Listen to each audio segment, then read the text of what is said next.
എല്ലാവർക്കും വന്ദനം. ഒരു പുതിയ ദിവസം തന്ന ദൈവത്തിന് സ്തോത്രം. ഞാനിങ്ങനെ കേട്ടിട്ടുണ്ട്, ശാന്തമായ സമുദ്രം ഒരിക്കലും ധീരനായ കപ്പിത്താനെ വാർത്തെടുക്കുന്നില്ല. ഇളകി മറിയുന്ന സമുദ്രം ചിലരെയൊക്കെ വാർത്തെടുക്കാറുണ്ട്. നമ്മൾ പലപ്പോഴും ദൈവത്തോട് ചോദിക്കുക, എന്തിനാണ് കർത്താവേ ഈ കഷ്ടപ്പാടുകളൊക്കെ അനുവദിച്ചത്? പണ്ട് യേശുദാസ് ഒരു സിനിമയെ പാടിയതുപോലെ, മനുഷ്യനെ സൃഷ്ടിച്ചത് ഈശ്വരനെങ്കിൽ ഈശ്വരനോട് ഒരു ചോദ്യം, ഞങ്ങൾക്ക് ഈ കഷ്ടപ്പാട് എന്തിന് തന്നു? പഴയ ഒരു സിനിമ, പണ്ട് ഞാൻ കണ്ട ഒരു സിനിമയാണ്. അപ്പോൾ കാറ്റടിച്ചു, കായലിലെ വിളക്ക് മരം കണ്ണടച്ചു. അപ്പോൾ ദൈവമുണ്ടെങ്കിൽ ദൈവത്തോടൊരു ചോദ്യം, ചെകുത്താനാണ് മനുഷ്യനെ ഉണ്ടാക്കിയെങ്കിൽ ചെകുത്താനോടൊരു ചോദ്യം, ആരാണ് ഉണ്ടാക്കിയെന്ന് പോലും അറിയില്ല. ഇങ്ങനെ ചോദിക്കുകയാണ്. ഇതാണ് മനുഷ്യ ജീവിതം. എന്നാൽ നമുക്ക് നന്നായിട്ട് അറിയാം, നമ്മെ നിർമ്മിച്ചവൻ, നമ്മെ ഉരുവാക്കിയവൻ, നമ്മെ പുതുതാക്കിയവൻ, നമ്മെ വീണ്ടെടുത്തവൻ, നമ്മെ വിശുദ്ധീകരിച്ചവൻ, പേര് ചൊല്ലി വിളിച്ചവൻ, നമുക്ക് വേണ്ടി നിത്യത ഒരുക്കിയവൻ. എന്തെല്ലാം ഉറപ്പാണ് ഒരു വിശ്വാസിക്കുള്ളത്. നമ്മുടെ ജീവിതത്തിൽ സംഭവിക്കുന്നതൊന്നും യാദൃച്ഛികമല്ല. ആദ്യം എല്ലാവരും അറിയേണ്ട കാര്യം, നമ്മുടെ ജീവിതത്തിൽ നടക്കുന്നതൊന്നും യാദൃച്ഛികമല്ല, എല്ലാം കർത്താവ് അറിഞ്ഞിട്ടാണ്. ഇളകി മറിയുന്ന ഒരു സമുദ്രത്തിലൂടെ നിങ്ങളെ അയച്ചാൽ മാത്രമേ നിങ്ങൾ ഒരു ധീരനായ, വീരനായ ഒരു പോരാളിയായി, ശക്തനായി പുറത്തു വരൂ എന്നറിയാം. തീയിൽ കുരുത്തത് മാത്രമേ വെയിലത്ത് വാടാതിരിക്കൂ. ഈ ലോക ജീവിതത്തിൽ ആർക്കും തോൽപ്പിക്കാൻ കഴിയാത്തൊരു ജീവിതത്തിലേക്ക് ദൈവം നമ്മെ ഒരു പടയാളിയെ പോലെ പണിതെടുത്തുറപ്പിക്കുകയാണ്. ഒരു പട്ടാളക്കാരനെ പോലെ ശക്തമായ ട്രെയിനിങ്ങിലൂടെ കയറ്റി ഇറക്കി ഈ കാലഘട്ടത്തിൻ്റെ അത്ഭുതമാക്കാൻ ദൈവം നമ്മെ വിടുന്ന എല്ലാ തിരമാലകൾക്കായിട്ടും അഗ്നിജ്വാലക്കായിട്ടും നന്ദി പറയണം. കർത്താവിൽ നമുക്ക് ആശ്രയിക്കാം. ചേർന്ന് പാടി യേശുവിനെ ആരാധിക്കാം. Thank you for the cross, Lord. Thank you for the price you paid, bearing all my sin and shame. In love you came and gave amazing grace. Thank you for this love, Lord. Thank you for the nail-pierced hands. Wash me in your cleansing flow. Now all I know, your forgiveness and embrace. Worthy is the Lamb, seated on the throne. Crown you now with many crowns. You reign victorious.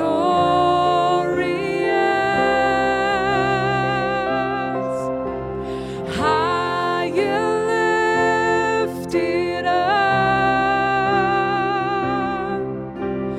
Jesus, Son of God,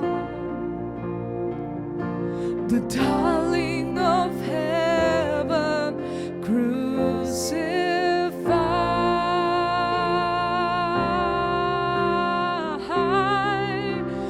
Worthy is the Lamb. Worthy is the Lamb.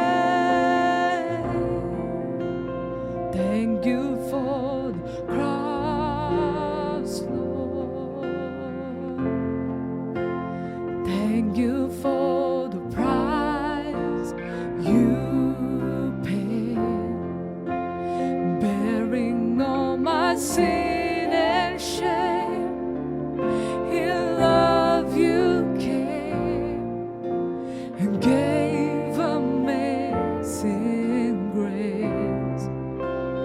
Thank you for this love, Lord.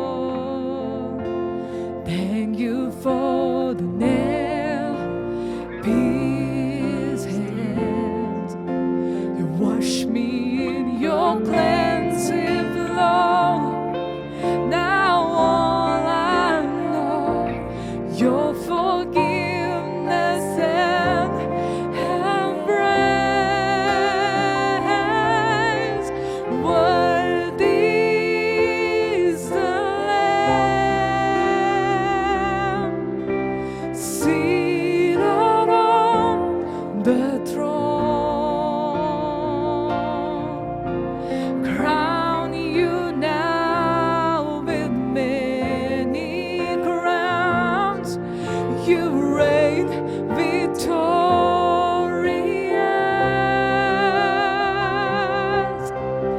High and lifted up,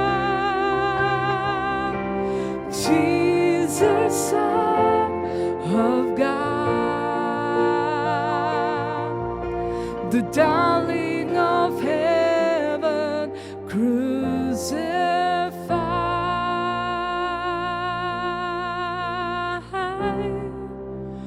Worthy is the Lamb, worthy is the Lamb. You are worthy is the Lamb. Worthy is the Lamb.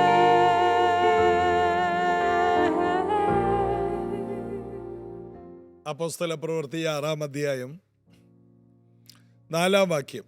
ഞങ്ങളോ പ്രാർത്ഥനയിലും വചന ശുശ്രൂഷയിലും ഉറ്റിരിക്കും. നിങ്ങൾ തന്നെ കാര്യങ്ങളെല്ലാം ചെയ്തുകൊള്ളുക. ഞങ്ങൾ ഇതുവരെ ചെയ്ത കാര്യം അതാർക്കും ചെയ്യാവുന്ന കാര്യമാണ്. എന്നാൽ ഞങ്ങൾക്ക് ചെയ്യേണ്ട ഒരു കാര്യമുണ്ട്. ആ കാര്യം ഞങ്ങൾ തന്നെ ചെയ്യണം. അതാണ് പ്രാർത്ഥനയും വചനവും. അതിൽ ഞങ്ങൾ ഉറ്റിരിക്കാൻ പോവുകയാണ്. പലപ്പോഴും എല്ലാവരും ചെയ്യുന്ന കാര്യമാണ് നമ്മൾ ചെയ്യുന്നത്. എന്നാൽ എല്ലാവർക്കും ചെയ്യാൻ പറ്റാത്ത ചില കാര്യങ്ങൾ ദൈവം നമ്മെ ഏൽപ്പിച്ചിട്ടുണ്ടെന്ന് പ്രാർത്ഥന. അത് എല്ലാവർക്കും പറ്റുന്ന കാര്യമല്ല. കടം വരുമ്പോൾ പ്രാർത്ഥിക്കും, രോഗം വരുമ്പോൾ പ്രാർത്ഥിക്കുക, ആ പ്രാർത്ഥനയല്ല. പ്രാർത്ഥനയിൽ ഉറ്റിരിക്കുക. അതൊരു ശുശ്രൂഷയാണ്, ഒരു പൗരോഹിത്യ ശുശ്രൂഷയാണ്. ദൈവത്തിനും മനുഷ്യർക്ക് ഇടിവിൽ നിൽക്കുന്നതാണ്. അത് എല്ലാവർക്കും പറ്റുന്ന കാര്യമല്ല. പൗലോസ് പറയണം, 3 വർഷം ഞാൻ നിങ്ങൾക്ക് വേണ്ടി രാപ്പകൽ കണ്ണുനീർ വാർത്തുന്നു. അപ്പോൾ പ്രാർത്ഥനയുടെ ആ നിലയിലുള്ള പ്രാർത്ഥനകളൊക്കെ അന്നുണ്ടായിരുന്നു. 3 വർഷമൊക്കെ ഒരു സഭയ്ക്ക് വേണ്ടി കരയുക എന്ന് പറഞ്ഞാൽ ആ മനുഷ്യൻ്റെ മേലുണ്ടായിരുന്ന കൃപയുടെ, യാചനയുടെ, ആത്മാവിൻ്റെ പവർ എത്ര വലുതാണ്. ഒരു വ്യക്തി പ്രാർത്ഥിക്കാൻ തുടങ്ങിയാൽ ഉറപ്പാണ് ആ വ്യക്തിക്കൊരു ഭാവിയുണ്ട്. നിങ്ങൾക്കൊരു ഭാവിയുണ്ടെന്ന് എങ്ങനെ അറിയാം? നിങ്ങളെ പ്രാർത്ഥനാ ജീവിതം നിങ്ങൾ ആരംഭിച്ചോ എങ്കിൽ നിങ്ങൾക്കൊരു ഭാവിയുണ്ട്. നിങ്ങൾ ഇന്ന് വരെ പ്രാർത്ഥന ആരംഭിച്ചിട്ടില്ലെങ്കിൽ നിങ്ങൾ കേട്ട വാഗ്ദത്തങ്ങളെല്ലാം വെറുതെയാണ്. ഓ, ആ പ്രവാചകൻ എൻ്റെ വീട്ടിൽ വന്നു താമസിച്ചു, മറ്റേ പ്രവാചകൻ എൻ്റെ വീട്ടിൽ വന്നു, ഞങ്ങളുടെ വീട്ടിൽ വരാത്ത പ്രവാചകനില്ല, എല്ലാ പ്രവാചകനെയും ഞങ്ങൾ എയർപോർട്ടിൽ നിന്ന് കൊണ്ടുവരും, ഞങ്ങളുടെ മുറിയിലാണ് താമസിക്കുന്നത്, ഞങ്ങളുടെ വീട്ടിലാണ് ഭക്ഷണം കഴിക്കുന്നത്, ഞങ്ങൾ ഒരുമിച്ച് ലുലു മാളിൽ പോകും, ഞങ്ങൾ ഒരുമിച്ച് പ്രോഫറ്റ് ഞങ്ങൾക്കൊരു ഗിഫ്റ്റ് കൊണ്ടുവന്ന് തന്നു, എപ്പോഴും പ്രോഫറ്റ് വിളിക്കും. ഒരു കാര്യവും നടക്കില്ല. ഏത് പ്രോഫറ്റ് നിങ്ങളുടെ വീട്ടിൽ പാർത്താലും, എത്ര പ്രോഫറ്റ് നിങ്ങളുടെ തലേ കൈ വെച്ച് പ്രാർത്ഥിച്ചാലും മുടി പോകുന്നതല്ലാതെ നിങ്ങൾ പ്രാർത്ഥിക്കുന്നില്ലെങ്കിൽ ഒരു കാര്യവും നടക്കില്ല. നിങ്ങൾ എടുക്കുന്ന എഫർട്ടുകളുണ്ട്, നിങ്ങൾ എടുക്കേണ്ട ഒരു കണ്ടീഷനുണ്ട് പ്രവചനത്തിന്. നീ എൻ്റെ വഴിയിൽ നടന്നാൽ, നീ പ്രാർത്ഥിച്ചാൽ, നീ സമർപ്പിച്ചാൽ, നീ മടങ്ങി വന്നാൽ, ഇങ്ങനെയുള്ള കണ്ടീഷനുകൾ ഓരോ പ്രവചനത്തിലും ദൈവം പറയും. ആവർത്തന പുസ്തകം 28 നിങ്ങൾ എൻ്റെ സകല കൽപ്പനകളും അനുസരിച്ച് നടന്നാൽ വാലല്ല തലയാക്കും, ഭൂമിയിൽ വെച്ച് സകല ജാതികൾക്കും മീതെ ഉന്നതമാക്കും. നീ തൊടുന്നതൊക്കെ സക്സസ് ആകും. ഓരോ ബ്ലെസ്സിങ്ങിൻ്റെ പുറകിൽ കണ്ടീഷനുകൾ ദൈവം വെച്ചിട്ടുണ്ട്. പ്രാർത്ഥന. നിങ്ങൾ എന്നോട് അടുത്തിരുന്നാൽ, അപ്പോസ്തലന്മാർ പ്രാർത്ഥനയിലോട്ടും വചനത്തിലോട്ടും മടങ്ങി ദൈവത്തിലോട്ട് തിരിഞ്ഞു. മുഴുവനും ദൈവത്തിലോട്ടായി. വചനവും പ്രാർത്ഥനയും അതിലോട്ട് തിരിഞ്ഞു. അവർക്ക് മനസ്സിലായി സഭയ്ക്കകത്തെന്തോ വിഷയം വരാൻ പോകുന്നു. ഒരു വിഷയം വന്നിട്ട് അത് വലുതായി കുളമായിട്ട് ആ കുളത്തിൽ ഒരു കാര്യം കുളമായ പിന്നെ അത് ആ കുളം കലങ്ങി. അവിടം വരെ എത്തുന്നതിന് മുമ്പ് കലങ്ങാൻ സാധ്യതയുണ്ടെന്ന് മനസ്സിലാക്കി അങ്ങോട്ട് വന്നാൽ, അതാണ് അപ്പോസ്തലന്മാർ ചെയ്തത്. ചെറിയ പെറുപെറുപ്പല്ലേ എന്ന് പറഞ്ഞ് അതൊക്കെ വീടായ കുടുംബമായ സഭയായ പെറുപെറുപ്പുണ്ടാവും. ഇല്ല, ചെറിയ വിഷയം തുടങ്ങിയപ്പോൾ തന്നെ അവർ പ്രാർത്ഥനയിലോട്ട് വന്നു. ഒരു വീട്ടിലൊരു വിഷയം ഉണ്ടായി വലുതാകുന്നതിന് മുമ്പ് തുടക്കത്തിൽ തന്നെ നമുക്കതിനൊരു പരിഹാരം വരുത്തിയാലോ? അതാണ് അപ്പോസ്തലന്മാർ ചെയ്തത്. ഞങ്ങളോ പ്രാർത്ഥനയിലും വചനത്തിലും ഊറ്റിരിക്കും. സഭയിലൊരു പിറുപിറുപ്പ് ആരംഭിച്ചപ്പോഴേ അവരെ പ്രാർത്ഥനയിലേക്കും ദൈവവചനത്തിലേക്കും അവർ തിരിഞ്ഞു വന്നു, അവർ മടങ്ങി വന്നു. അവരവിടെ എന്തോ ഒരു പോരായ്മ വന്നതാണ്. കുറച്ച് നാളായിട്ട് പഴയതുപോലെ പ്രാർത്ഥനയില്ല, പഴയതുപോലെ ദൈവവചന ധ്യാനമോ ശുശ്രൂഷയോ ഇല്ല. ഉടനെ അവർക്ക് മനസ്സിലായി, വചനം സഭയ്ക്കകത്ത് കുറഞ്ഞു, പ്രാർത്ഥനയിൽ ഞങ്ങൾ കുറഞ്ഞു. ഈ രണ്ട് കാര്യം തിരിച്ചറിഞ്ഞ് ആ വിഷയത്തിൽ അവർ പരിഹാരം വരുത്തി. 5, ഈ വാക്ക് കൂട്ടത്തിനൊക്കെയും ബോധ്യമായി. വിശ്വാസവും പരിശുദ്ധാത്മാവും നിറഞ്ഞ പുരുഷന്മാരായ സ്തെഫാനോസ്, ഫിലിപ്പോസ്, പ്രഗരോസ്, നിക്കോനോർ, തിമോൻ, പർമരോസ്, യഹൂദ മതാനുസാരിയായ അന്ത്യോക്യക്കാരൻ നിക്കോലവോസ് എന്നിവരെ തിരഞ്ഞെടുത്തു. 7 പേരെ അവർ തന്നെ തിരഞ്ഞെടുത്തു. പൗലോസ്, പത്രോസോ യോഹന്നാനോ ഇതിനെൻ്റെ പുറകിലൊന്നും നടന്നില്ല. നിങ്ങളായി നിങ്ങളുടെ പാടായി, നിങ്ങൾക്ക് ഇഷ്ടമുള്ളവരെ തിരഞ്ഞെടുക്കുക. ഞങ്ങൾ പ്രാർത്ഥനയിലും ബൈബിൾ വായനയിലും ശുശ്രൂഷയിലിരിക്കുകയാണ്, നിങ്ങൾ ആരെങ്കിലും തിരഞ്ഞെടുക്കും. ഒരു ടെൻഷനും ഇല്ല. അയ്യോ അവരെ തിരഞ്ഞെടുത്ത അവരല്ല, നമ്മുടെ കൂടെ നിൽക്കാൻ പറ്റിയത് ഇയാളാണ്. ഇങ്ങനൊരു വിഷമം അവർക്കില്ല. ആരെങ്കിലും തിരഞ്ഞെടുത്തു. നിങ്ങൾ തന്നെ നോക്കിക്കോ, ഞങ്ങൾ പ്രാർത്ഥനയിലേക്ക് മടങ്ങിയാണ്, ഞങ്ങൾ വചനത്തിലോട്ട് മടങ്ങിയാണ്. അതിൻ്റെ അർത്ഥം ഞങ്ങൾ പ്രാർത്ഥനയിലും ഞങ്ങൾ വചനത്തിലും ഇരുന്നാൽ നിങ്ങൾ ആരെ തിരഞ്ഞെടുത്താലും അതെല്ലാം നന്മയാകും. കാരണം ഞങ്ങൾ ഇരിക്കുന്ന ദൈവത്തിൻ്റെ കൂടെയാണ്. അതുകൊണ്ട് ഞങ്ങൾ ദൈവത്തോടു കൂടി ഇരിക്കുന്ന കാലത്തോളം ഇനി നിങ്ങൾ എന്ത് ചെയ്താലും ഞങ്ങൾക്കതൊരു വിഷയമല്ല. നിങ്ങൾ എന്തെല്ലാം സ്റ്റെപ്പ് വെച്ചാലും അത് ഞങ്ങൾക്ക് ഗുണമേ ആകൂ. കാരണം ഞങ്ങൾ ദൈവത്തോടു കൂടിയാണ് ഇരിക്കുന്നത്. ദൈവത്തോടു കൂടി ഇരിക്കുന്നവർക്ക് എല്ലാം നന്മയ്ക്കാണെന്ന് അവർക്കറിയാമായിരുന്നു. ഈ ദിവസങ്ങളിൽ ദൈവത്തോടു കൂടെ കൂടുതൽ സമയം ചെലവഴിക്കാൻ നിങ്ങൾ എനിക്ക് വേണ്ടി പ്രാർത്ഥിക്കണം. ഇത് പ്രസംഗിക്കാൻ എനിക്ക് ഭയങ്കര എളുപ്പമാണ്, കൂടിയിരിക്കാൻ വലിയ ബുദ്ധിമുട്ടാണ്. അതുകൊണ്ട് അതിനുള്ള കൃപ കിട്ടാൻ വേണ്ടി പ്രാർത്ഥിക്കേണ്ടതുപോലെ പ്രാർത്ഥിക്കുക, സംസാരിക്കേണ്ടതുപോലെ ദൈവത്തോട് സംസാരിക്കും. മനുഷ്യരോട് പറയുന്നുണ്ട്, ദൈവത്തോട് വേണ്ട രീതിയിലൊന്ന് സംസാരിക്കാൻ കൃപ കിട്ടുവാൻ, പരിശുദ്ധാത്മാവിൻ്റെ കൃപ ഉണ്ടാകാൻ നിങ്ങൾ എനിക്ക് വേണ്ടി പ്രാർത്ഥിക്കും. അങ്ങോട്ടും ഇങ്ങോട്ടും നമുക്ക് പ്രാർത്ഥിക്കാം. ജീസസ് എവരിഡേ ഒരാൾ എല്ലാ ദിവസവും ഇരുന്ന് അങ്ങോട്ട് പഠിപ്പിക്കുന്നതല്ല. ഇത് അങ്ങോട്ടും ഇങ്ങോട്ടും ഒക്കെ കൃപ വ്യാപരിക്കുന്ന ഒരു കുടുംബമാണ്, ഒരു കൂട്ടായ്മയാണ്, ഒരു ഫെലോഷിപ്പാണ്.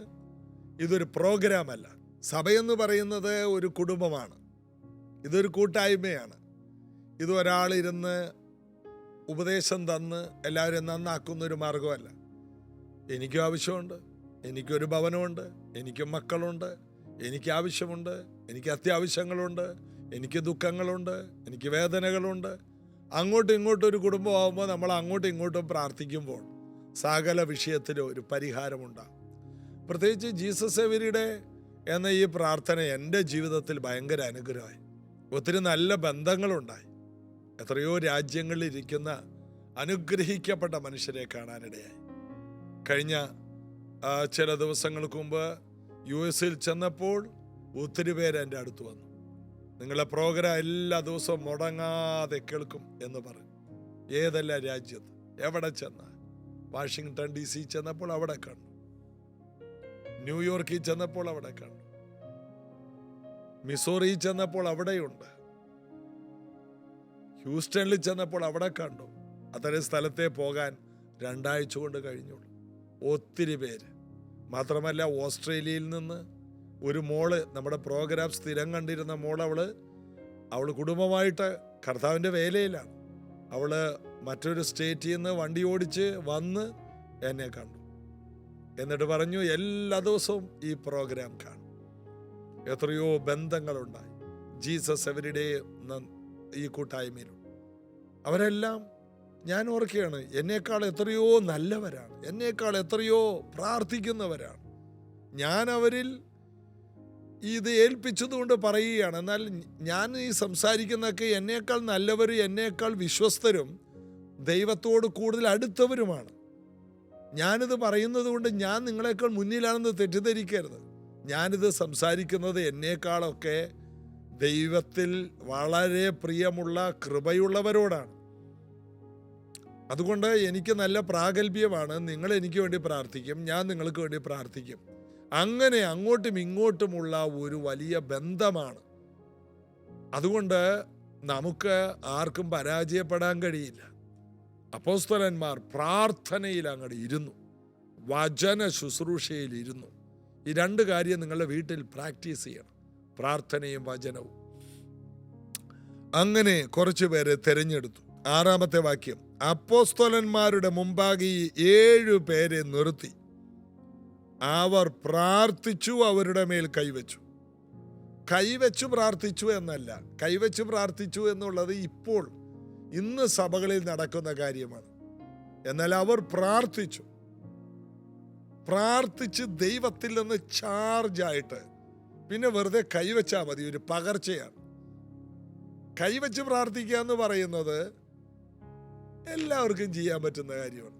കർത്താവേ ഒരു വഴി തുറക്കണേ, കർത്താവേ മനസ്സലിയണേ, കർത്താവേ ഞാൻ അനുഗ്രഹിക്കുന്നു. ഇതെല്ലാവർക്കും ചെയ്യാൻ പറ്റുന്ന ഒരു കാര്യമാണ്. ഇവിടെ എഴുതിയിരിക്കുന്ന കാര്യം അതല്ല, അവർ പ്രാർത്ഥിച്ച് കൈവച്ചു എന്നാണ്. അവർ പ്രാർത്ഥിച്ചു, അവരുടെ മേൽ കൈവച്ചു. കൈവച്ചു പ്രാർത്ഥിച്ചു എന്നല്ല, അവർ പ്രാർത്ഥിച്ചു, അവരുടെ മേൽ കൈവച്ചു. And when they had prayed, they laid their hands upon them. 2 എഴുതിയിരിക്കുന്നത്. ഒന്നാമത് അവർ പ്രാർത്ഥിച്ച് ചാർജായിട്ട് അവരുടെ മേൽ കൈവച്ചു.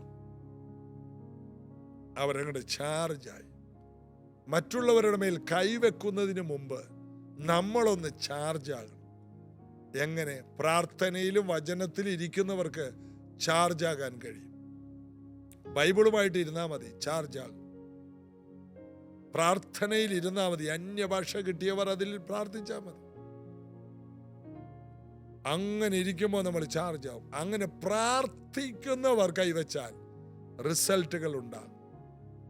കൈവച്ച് പ്രാർത്ഥിക്കുന്നവരല്ല വേണ്ടത്, പ്രാർത്ഥിച്ച്.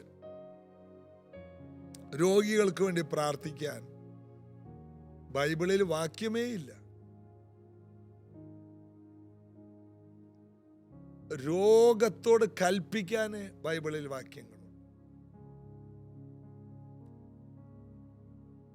യേശു രോഗിക്ക് വേണ്ടി പ്രാർത്ഥിച്ചില്ല, രോഗത്തെ ശാസിച്ചു.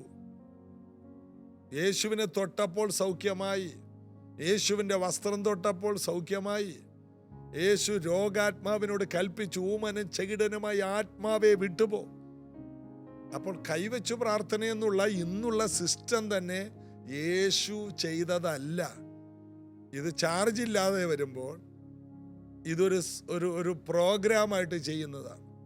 സൗഖ്യമാകാനൊന്നുമല്ല, അത് ഓരോ ചർച്ചിൻ്റെ പ്രോഗ്രാമാണ്. എന്നാൽ ചാർജ് ആയവർ വെറുതെ കൈവച്ചാൽ മതി. പത്രോസ് പ്രസംഗിച്ചുകൊണ്ടിരിക്കുമ്പോൾ കേട്ടവരുടെ മേൽ ആത്മാവ് വന്നു. കേട്ടാ മതി, ഉടനെ ചാർജ് ആയിരിക്കുന്നവൻ പറഞ്ഞാൽ മറ്റുള്ളവരുടെ മേൽ അത് ഇമ്പാർട്ടേഷൻ ആകും. വെറുതെ വചനം പറഞ്ഞാൽ മതി. ചാർജായിട്ട് നിൽക്കുന്നവർ.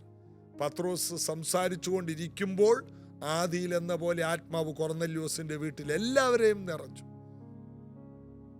ചാർജായിരിക്കുന്നവൻ സംസാരിച്ചാൽ വിടുതല, ചാർജായിരിക്കുന്നവൻ തൊട്ടാ വിടുതലാണ്.